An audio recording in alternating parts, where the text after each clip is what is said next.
मित्रों, शिवलिंग का वास्तविक अर्थ क्या है, क्यों की जाती है? भगवान शिव के लिंग स्वरूप की पूजा, शिवलिंग की उत्पत्ति कब हुई थी और किन महिलाओं को शिवलिंग को छूना नहीं चाहिए? ऐसे कई सारे सवालों का जवाब आज हम आपको इस प्रस्तुति के मार्फत से बताएंगे, क्योंकि जो भ्रांति समाज में शिवलिंग के प्रति फैला रखी है उसे दूर करना अति आवश्यक है। दरअसल बहुत से लोगों ने शिवलिंग का गलत अर्थ बताकर लोगों को भ्रमित कर रखा है। इन लोगों ने शिवलिंग का इतना गंदा अर्थ निकाला है जिसकी व्याख्या करना भी हम भगवान शिव का अपमान मानते हैं। पर भगवान के सत्य स्वरूप को जानना सबके बस की बात नहीं है। भगवान शिव आदि अनंत निराकार और निर्गुण है, इसलिए भोलेनाथ के बारे में जितना जानने का प्रयास करेंगे उतना कम ही है।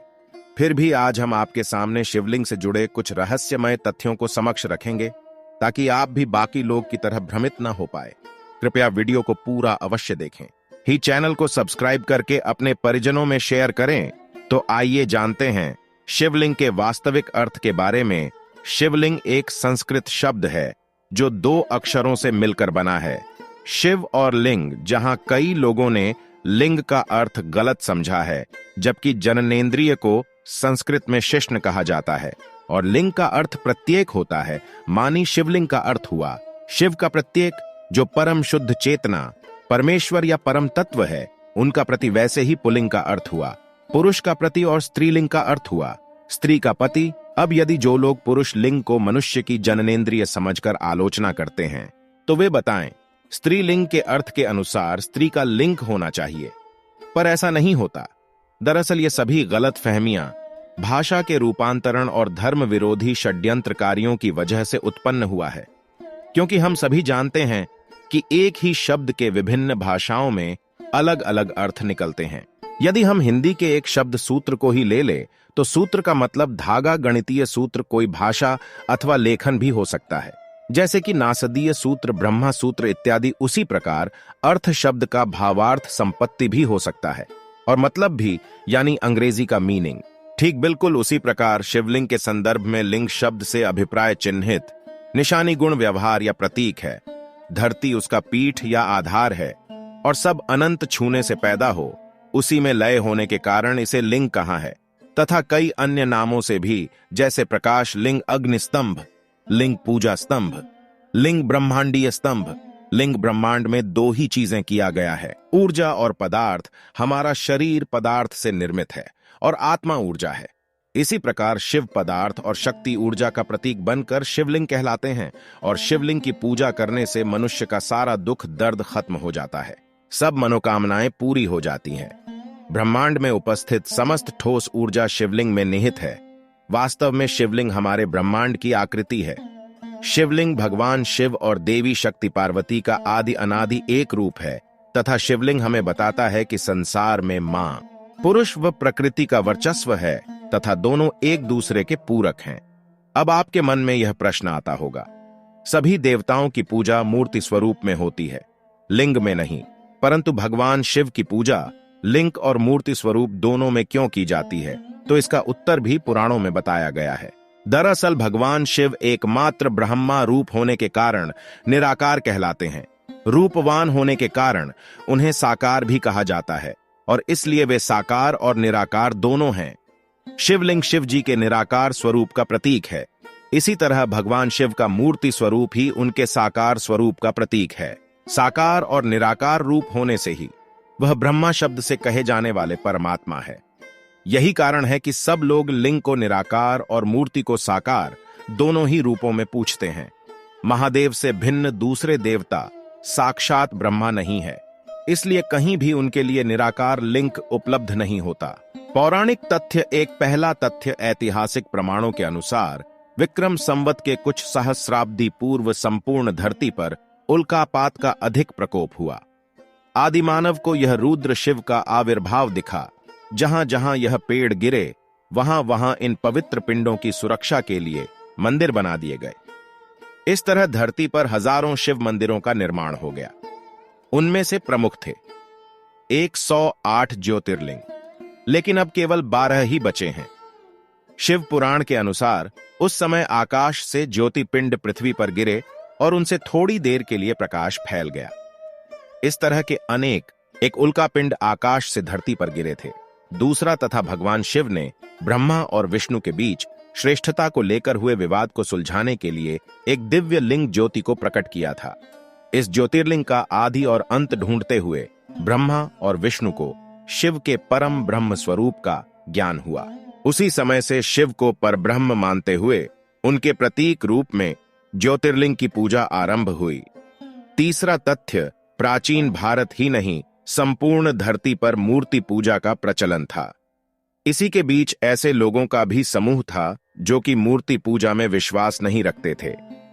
उन्होंने ही ईश्वर के निराकार स्वरूप की कल्पना करने शिवलिंग की पूजा का प्रचलन प्रारंभ किया होगा, क्योंकि शिवलिंग को ईश्वर का निराकार ज्योति स्वरूप ही माना जाता है।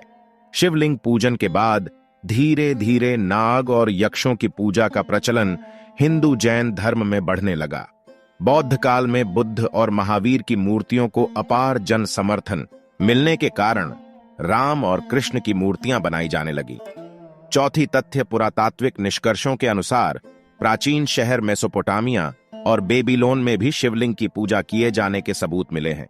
इसके अलावा मोहनजोदड़ो और हड़प्पा की विकसित संस्कृति में भी शिवलिंग की पूजा किए जाने के पुरातात्विक अवशेष मिले हैं। सभ्यता के आरंभ में लोगों का जीवन पशुओं और प्रकृति पर निर्भर था, इसलिए वह पशुओं के संरक्षक देवता के रूप में भी पशुपति की पूजा करते थे। सैंधव सभ्यता से प्राप्त एक सीट पर 3 मुंह वाले एक पुरुष को दिखाया गया है, जिसके आसपास कई पशु है। इसे भगवान शिव का पशुपति रूप माना जाता है। क्या आप जानते हैं शिवलिंग के 4 अद्भुत रहस्य? नहीं तो हम बताएंगे। शिवलिंग का शास्त्रों में अर्थ बताया गया है। परम कल्याणकारी शुभ सृजन ज्योति संपूर्ण ब्रह्मांड और हमारा शरीर इसी प्रकार है। भ्रिकुटी के बीच स्थित हमारी आत्मा, या कहें कि हम स्वयं भी इसी तरह हैं। बिंदु रूप शिवलिंग का गलत अर्थ बताने वाले या तो अज्ञानी हैं या फिर वे जानबूझकर ऐसा कर रहे हैं। खैर, जाने दो। जो अज्ञान है, जिसके पास ज्ञान नहीं है, वह तो गलत अर्थ निकाल लेगा ही। आओ जानते हैं शिवलिंग के 4 अद्भुत रहस्य। नंबर 1, शिव का आदि और अनादि रूप ईश्वर निराकार है। शिवलिंग उसी का प्रतीक है। यहां यह स्पष्ट करना जरूरी है कि भगवान शंकर या महादेव भी शिवलिंग का ही ध्यान करते हैं। शून्य आकाश, अनंत ब्रह्मांड और निराकार परम पुरुष का प्रतीक होने से इसे शिवलिंग कहा गया है। स्कंद पुराण में कहा गया है कि आकाश स्वयं लिंग है, धरती उसकी पीठ या आधार है, और सब अनंत छूने से पैदा हो उसी में लाए होने के कारण इसे शिवलिंग कहा गया है। शिव पुराण में शिव को संसार की उत्पत्ति का कारण और परब्रह्म कहा गया है। इस पुराण के अनुसार भगवान शिव ही पूर्ण पुरुष और निराकार ब्रह्मा हैं। आइए जानते हैं शिवलिंग से जुड़े दूसरा रहस्य। ब्रह्मांड का प्रतीक संपूर्ण ब्रह्मांड उसी तरह है जिस तरह की शिवलिंग का रूप है, जिसमें जलधारी और ऊपर से गिरता पानी है। शिवलिंग का आकार प्रकार ब्रह्मांड में घूम रही हमारी आकाश गंगा और उन 2 की तरह है जहां जीवन होने की संभावना है। वातावरण सहित घूमती धरती या सारे अनंत ब्रह्मांड गतिमान है का अक्स धुरी ही शिवलिंग है। वायु पुराण में क्या लिखा है? वायु पुराण के अनुसार प्रलय काल में समस्त सृष्टि जिसमें लीन हो जाती है, और उन सृष्टि काल में जिससे सृष्टि प्रकट होती है उसे शिवलिंग कहते हैं। इस प्रकार विश्व की संपूर्ण ऊर्जा ही शिवलिंग की प्रतीक है। नंबर 3, निराकार ज्योति का प्रतीक। पुराणों में शिवलिंग को कई अन्य नामों से भी संबोधित किया गया है, जैसे प्रकाश स्तंभ लिंग, अग्नि स्तंभ लिंग, पूजा स्तंभ लिंग, ब्रह्मांडीय स्तंभ लिंग, आदि ज्योतिर्लिंग। उत्पत्ति के संबंध में पुराणों में अनेक मान्यताएं प्रचलित हैं। वे अनुसार ज्योतिर्लिंग यानी व्यापक ब्रह्मा मलिन, जिसका अर्थ है व्यापक प्रकाश, जो शिवलिंग के 12 खंड हैं। शिव पुराण के अनुसार ब्रह्मा, माया, जीव, मन, बुद्धि, चित्त, अहंकार, आकाश, वायु ने जल और पृथ्वी को ज्योतिर्लिंग या ज्योति पेंट कहा गया है। नंबर 4, औषधि और सोने का रहस्य। शिवलिंग में एक पत्थर की आकृति होती है, जलाधारी पीतल की होती है और नाग या सर तांबे का होता है। शिवलिंग पर बेलपत्र और धतूरे या आंकड़े के फूल झड़ते हैं। शिवलिंग जल गिरता रहता है। कहते हैं कि ऋषि मुनियों ने प्रतीक रूप से या प्राचीन विद्या को बचाने के लिए शिवलिंग की रचना इस तरह की है कि कोई उसके गूढ़ रहस्य को समझकर उसका लाभ उठा सकता है। जैसे शिवलिंग अर्थात पाराजल आधारित अर्थात पीतल की धातु नाग अर्थात तांबे की धातु आदि को बेलपत्र, धतुरा और आंकड़े के साथ मिलाकर कुछ भी औषधि चांदी सोना बनाया जा सकता है। तो मित्रों, इस प्रकार से हमारे वेदों और पुराणों में शिवलिंग के वास्तविक अर्थ के बारे में बताया गया है। हम आशा करते हैं हमारी यह प्रस्तुति आपको पसंद आई होगी। अगर पसंद आई तो वीडियो को लाइक करें, चैनल को सब्सक्राइब करें, साथ ही कमेंट में ओम नमः शिवाय अवश्य लिखें। अगर हमसे कोई त्रुटि रह गई हो तो हमें क्षमा करें। अब मिलते हैं अगले वीडियो में, कब तक के लिए धन्यवाद।